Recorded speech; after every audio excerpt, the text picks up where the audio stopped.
Professeur Didier Raoult, où en est le travail de l'IHU face à l'épidémie de coronavirus? Bon, écoutez, l'épidémie du coronavirus est en train de se terminer, comme j'imaginais que ça se passe. Et donc, on a de moins en moins de patients. Et donc, on a clos notre première très très grande étude avec plus de 3600 patients qui nous permet d'avoir une vision assez claire de ce qui se passe. Donc, on a, parmi les gens qui ont été traités, la plupart des gens ont été traités par l'association hydroxychloroquine et azithromycine. Et dans ce groupe, la mortalité est de 0,5%, c'est-à-dire la plus basse au monde. Donc je ne sais pas si ailleurs l'hydroxychloroquine tue, mais ici, elle sauve beaucoup de gens quand même. Donc c'est un point, et quand on compare avec des méthodes très sophistiquées les groupes thérapeutiques, parce que certains n'ont pas pu recevoir hydroxychloroquine et azithromycine, où certains n'ont pas voulu prendre le traitement, où certains sont arrivés trop tard avant de pouvoir recevoir le traitement, eh bien, on voit qu'il existe une différence significative quand on ajuste très très précisément sur l'âge les facteurs de risque entre l'hydroxychloroquine et l'azithromycine qui donnent de meilleurs résultats que les autres traitements qu'on connaît, et ces différences sont significatives. D'ailleurs, il y avait un autre traitement, une autre publication un peu bidouillée, d'ailleurs, qui est sortie dans le British Medical Journal, qui trouvait les mêmes résultats que nous, mais ils ont refusé d'analyser leur traitement par hydroxychloroquine et azithromycine, qui étaient significativement différents des autres, puisque les 16 qu'ils avaient traités, il n'y en avait aucun qui était parti en réanimation, aucun qui était mort. Je ne sais pas comment, ni le papier, ni le méthodologiste qui était là-dedans ont accepté de donner des résultats comme ça, sans même faire un test statistique pour savoir si c'était mieux ou pas mieux, alors que c'était évident que c'était beaucoup mieux, il y avait une différence très très significative. Donc c'est intéressant. Mais nous, globalement, si vous voulez, on a fait ce que nous, on considérait comme étant notre devoir, c'est à soigner les gens. Mais il faut dire que d'ailleurs, le gouvernement ne nous a absolument pas empêchés de travailler. On a travaillé très bien. On a testé maintenant 130 000 personnes. On a fait 130 000 tests de diagnostic par PCR chez près de 50 000 patients. On a fait des diagnostics de 5 000 cas. Donc, encore une fois, je vous dis, beaucoup ont été traités ici. Et donc, on estime qu'on a fait notre travail. On a été les premiers, et j'ai eu l'occasion de le dire aux plus hautes autorités de ce pays, à dire que les enfants n'étaient pas infectés, n'étaient pas atteints. Maintenant, je sais pourquoi. Je vous le dirai la semaine prochaine. On sait pourquoi. Donc, vraiment. Donc c'est vrai, les enfants ne sont pas atteints, on sait pourquoi. On a toutes les données pour le faire, parce qu'encore une fois, on a accumulé un nombre de données qui est considérable et probablement unique au monde, dans toutes ces données. On sait que certaines choses qui avaient été sous-estimées, comme le zinc par exemple, jouent un rôle dans la sévérité. Les gens qui ont une pathologie sévère ont des taux de zinc qui sont beaucoup plus bas que les autres, à côté d'autres données qui avaient été décrites dans la littérature. On sait que les gens qui peuvent être très malades avec des lésions qui sont très visibles au scanner, alors qu'ils ne sont pas essoufflés. Donc ça pose une question sur la stratégie. Vous voyez, sur une maladie nouvelle, on ne peut pas deviner à partir des données anciennes ce qui va se passer. Chaque maladie a sa propre histoire et sa propre évolution. Et donc, nous, on estime qu'on a fait notre travail, c'est la fin de l'épidémie. Il faudra en tirer les leçons avec un peu de patience. La presse vit pas sur le même rythme que nous, mais nous, on est très serein sur ce qu'on a fait. Après, vous savez, les querelles scientifiques, politiques, publicitaires, tout ça a un temps, et puis le temps fait le tri de tout ça. Donc on n'est pas très inquiet. Voilà. Est-ce que les dernières études, notamment la dernière étude publiée dans le Lancet vendredi, vous font changer d'avis, changer votre opinion vis-à-vis de l'hydroxychloroquine? Oui, c'est une opinion qu'on m'a demandé, qui est une opinion un peu folle.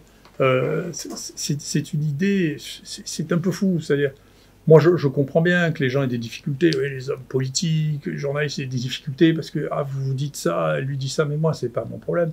Nous ici, il nous est passé 4000 malades dans les mains. Ne croyez pas que je vais changer, parce qu'il y a des gens qui font du big data, qui est une espèce de fantaisie complètement délirante, qui prend des données dont on ne connaît pas la qualité, qui mélange tout, qui mélange des traitements dont on ne sait pas quelle est la dose qu'on a donnée. C'est sûr, si vous prenez de l'hydroxychloroquine, on peut se suicider avec, hein, si on en prend trop. Comme avec le Doliprane, d'ailleurs, qui est probablement en réalité plus dangereux que l'hydroxychloroquine, si on veut bien regarder. C'est la première cause d'intoxication dans les pays modernes du monde, hein, le Doliprane. C'est dangereux, le Doliprane, ça tue beaucoup.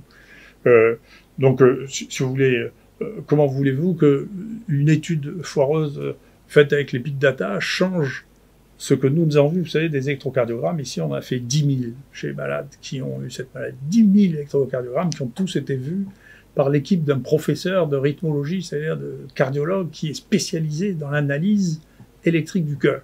Alors, moi, je ne vais pas changer d'avis parce qu'il y a une publication qui raconte, quel que soit le journal dans lequel il passe, c'est plus une question de se poser réellement la question de savoir si il existe une dérive de la recherche, des journaux de recherche médicale, ce que je crois, comparable à ce qu'on a vu dans la dérive des médias généralistes, dans lequel, si vous voulez, la réalité, le vrai monde, la réalité tangible, de choses que l'on peut voir, est tordue d'une telle manière qu'à la fois, ce qui est rapporté n'a plus rien à voir avec la réalité observable. Donc nous, ce dont on parle, c'est juste de malades qui ont été vus par des gens de l'équipe ici.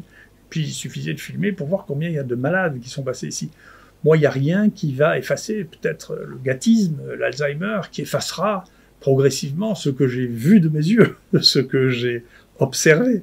Le reste, ce qui se publie dans la littérature, c'est complètement déraisonnable. Et donc, il y a une vraie question qui se pose là, comme ailleurs d'ailleurs, qui est la différence entre le travail réel avec la vision quotidienne, moi, de tout ce que je vois. Tous les jours, ici, on fait 2 réunions d'1 heure par jour pour examiner tous les résultats de tout ce qui se passe, de tous les malades, de qui peut sortir, qui peut pas sortir, qui était contagieux, qui ne l'est pas, et tout ça depuis 2 mois et demi. Alors si d'un coup, il suffisait qu'il y ait quelqu'un qui publie une bêtise dans la littérature pour que j'oublie tout ce qu'on a fait pendant 2 mois et demi, c'est que je serais devenu fou. Donc je ne vais pas changer d'avis parce qu'il y a des gens qui disent, écoutez, nous qui n'avons pas vu de malade, on vous dit ce qui s'est passé, alors que vous, qui avez vu des malades, vous ne savez pas ce qui s'est passé. Je ne veux pas le croire.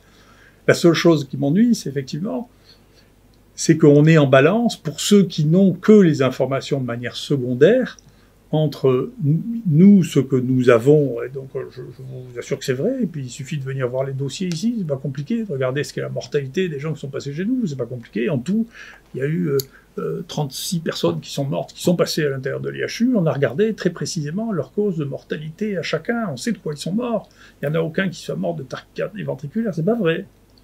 Donc comment c'est possible que nous, sur 4000, il y en ait 0, et qu'on rapporte dans un papier qu'il y a 10%? C'est impossible. Qui c'est qui se trompe? C'est celui qui n'a pas vu les malades ou c'est ceux qui ont examiné les malades? C'est pas sérieux. Donc il y a une vraie réflexion, pas pour moi. Moi, je ne vais pas changer de conviction parce que la réalité, je la connais. En plus, je connaissais bien l'hydroxychloroquine parce que je donnais, je sais pas, plusieurs milliers de malades avant pour d'autres maladies. Et puis les rhumatologues donnent ça à plusieurs milliers de gens. D'ailleurs, vous allez voir les décisions politiques, ça va être extrêmement étrange. Je veux dire, les rhumatologues ont le droit d'utiliser un médicament qui est très très toxique. Mais les gens qui soignent le Covid n'ont pas le droit de l'utiliser. Alors pourquoi les rhumatologues ont le droit de l'utiliser? Peut-être qu'ils n'auront plus le droit d'ailleurs, hein, parce que il y a un produit concurrent qui va peut-être nous faire le même coup que le Remdesivir, c'est le tocilizumab, là, qui est un anticorps monoclonal qui coûte à peu près 200 € par semaine, alors que l'hydroxychloroquine ne coûte rien. Et vous allez voir, comme c'est la même cible, c'est-à-dire l'interleukine, vous allez voir que bientôt on va dire que l'hydroxychloroquine c'est même pas bon en rhumatologie, qu'il faut le remplacer par un produit qui coûte 20 à 50 fois plus cher. Donc c'est une vraie question. C'est une vraie question. Est-ce qu'il faut détruire tous les vieux médicaments qui marchent depuis des décennies sans poser de problème majeur pour les remplacer par des nouveaux médicaments qui ne sont pas plus utiles et qui coûtent un prix fou, qui est une question de fond, qui ne va pas concerner que le Covid, va concerner tout le monde. Quant à cette étude-là, on va mettre cette étude sur notre site, vous verrez que quand c'est une analyse qui est faite de big data, c'est-à-dire pas par les gens qui ont pris en charge les malades, mais par les gens qui ont analysé des données d'hôpitaux, etc., les conclusions sont complètement différentes. Quand les gens ont vu les malades, globalement, 9 fois sur 10, ils trouvent que l'hydroxychloroquine marche. Quand les gens n'ont pas vu les malades, à chaque fois, ils considèrent que ça ne marche pas. Donc, il y a un problème de biais d'analyse, si vous voulez, et donc c'est un problème de qui croyez-vous? Celui qui a vu les malades et qui a traité les malades, ou celui qui a analysé les données informatiques issues des hôpitaux et remplies on ne sait pas comment. Merci.